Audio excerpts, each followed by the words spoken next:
गिबि गिबियावनो दुलाराय बाथौ गौथुमनि जानानै सिबिनाय आरो खुलुमनायखौ बावहरबोदों।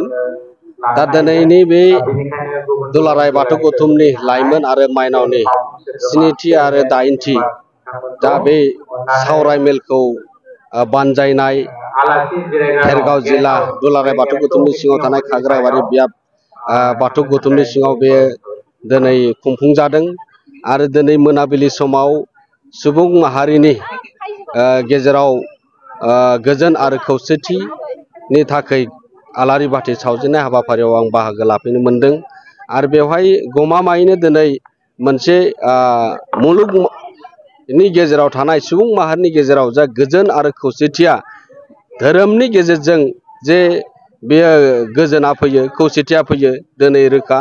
दिनै बुहुमाव थानाय बर' माहारियानो दिनै इसोर फोथायनायनि गेजेरजों जोङो बोराइ बाथौनि सेराव आर'ज गाबनानै जों गासिबो जाय जेराव थाया मानो जोङो थानसालिफोराव थांनानै मोनाबिलि समाव आर'ज खालामनानै दिनै सुबुं माहारिनि गोजोन थासारि आरो समाजखौ मोजां लाबोनो थाखाय मोजां न'खर दानो थाखाय जोंनि समाजाव जाहाथे गुबुंले जानायफोरखौ मोजां फारसे लाबोनो थाखाय जों बोराइ बाथौनि सेराव आर'ज गाबो आरो दिनैनि बे हाबाफारिनि गेजेरजोंबो मोनसे जों मुलुगाव जोङो मोनसे मोजां मेसेज होनो हादों। बेनो जाहैबाय बाथौ धोरोमाबो दिनैनि समाव जेरै मुलुगनां खालामनो थाखाय जे दुलाराय बाथौ गौथुमजों लोगोसे दिनै लाइमोन आरो माइनाव बिथांमोननि जिखिनि मावबोनाय दिनैनि बे हाबाफारियाबो मोनसे सिनायथि आरो बेनो मोनसे जोंनि सुबुं माहारिनि गेजेराव मोजां मोनसे मेसेजखौ जों हरनो हादों।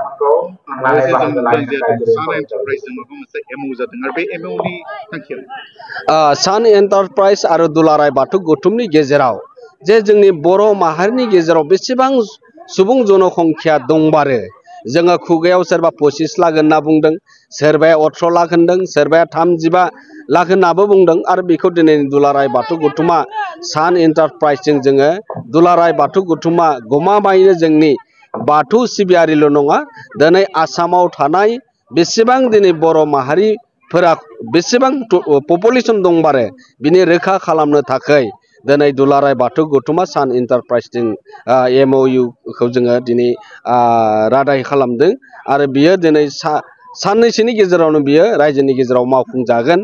बियो बाथौ धोरोमारिल' नङा जोंनि दिनै जोंनि सुबुं माहारिखौ जे जोङो खौसेथि खालामनो थाखाय बेसेबां दंबारो जोंनियाव आबादारि बेसेबां दङ, साख्रि आवला बेसेबां दङ, जोंनियाव गोरों फरायसाफोर बेसेबां दङ, जोंनियाव आरो जे आइजोफोरा बेसेबां दङ, हौवाफोरा बेसेबां दङ, उन्दै बेसेबां दङ, बेफोर गासै पार्ट खालामनानै जोङो 3 दाननिफ्राय 6 दाननि गेजेराव बेखौ जोङो आबुं महर होनो थाखाय आसामनि गासै सेन्सासखौ दुलाराय बाथौ गौथुम खालामनाय जागोन आरो बिनि ट्रेनिं होनाय प्रसेसा साननैसोनि गेजेरावनो जागोन।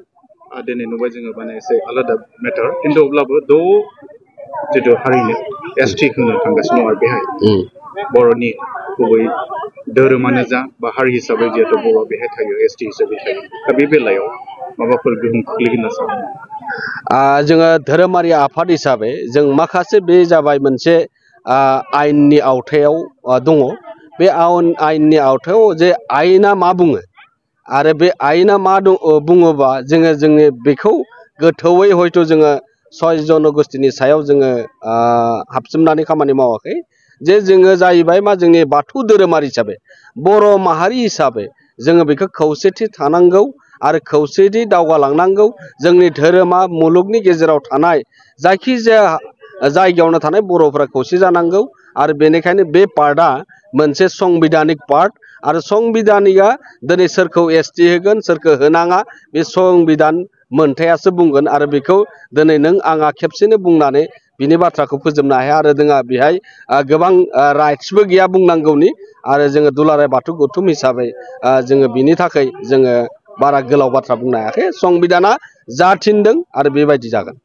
जिहेतु बावैसो माने BTR सरकारनि जि माने बिसायख'थि बेबो जोबना थांबाय जायखौ गेजेराव बहुद मोनसा-मोनसि जादों बेफोरनि थाखाय बाथौ धोरोम हिसाबै माबायदि खौसेथि दुलाराय बाथौ गौथुमा जोङो मोनसे अराजनितिक धोरोमारि आफाद आरो बेनिखायनो जों बयखौबो बर' माहारिनि गेजेराव जे जि पार्टियानो थाया मानो नाथाय जों दिनै बर' माहारिखौ जौगाहोनांगोन, धोरोमखौ जौगाहोनांगोन, जों गोजोन खुसियै जोङो थानसालियाव थानानै आर'ज गाबनो हानांगोन।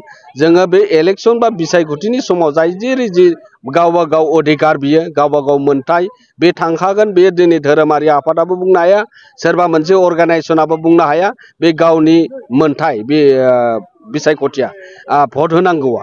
दा बेनिखायनो जोङो खावलायगोन जे धोरोमारि आफाद हिसाबै जों बयबो बर' हारिखौ गोजौ थाखोसिम लांनांगौनि थाखाय, जों गोबां खामानि मावनांगौनि थाखाय जोङो बर'नि जाय मोनफ्रोमबो आफादा जोङो खौसे खामानि मावनांगोन। फैबाय थानाय जोङो सरकारखौ जोङो मोजां सुबुरुन होनो हानांगोन। बिथांमोनखौ लानानै जोंनि हारिनि गेजेराव जौगानायखौ लाबोनो थाखाय जोंनिफ्रायबो हाजासे जोंनि सुबुरुनफोरखौ जों धोरोमारि आफाद हिसाबैबो जों हरनो हानांगोन। आरो बिथांमोनखौ जोङो सरकार खुंनायाव जाहाथे मदद जायो, बिनि थाखाय बोराइ बाथौनि सेराव आर'ज खालामनानै जों बयबो खौसेयै जोङो हारिखौ बोखांनांगोन। आरो बेखौ मोनसा मोनसे जानायनि जेबो गोनांथि गैया। जोङो बयबो थानसालियाव फैनानै गावबा गाव धोरोमारि आफादफोराव फैनानै जों गोजोन आरो खौसेथिनि बाथ्राखौ जोङो हारिखौ जौगाखांहोनो थाखाय जों बोराइ बाथौनि सेराव आर'ज खालामदों।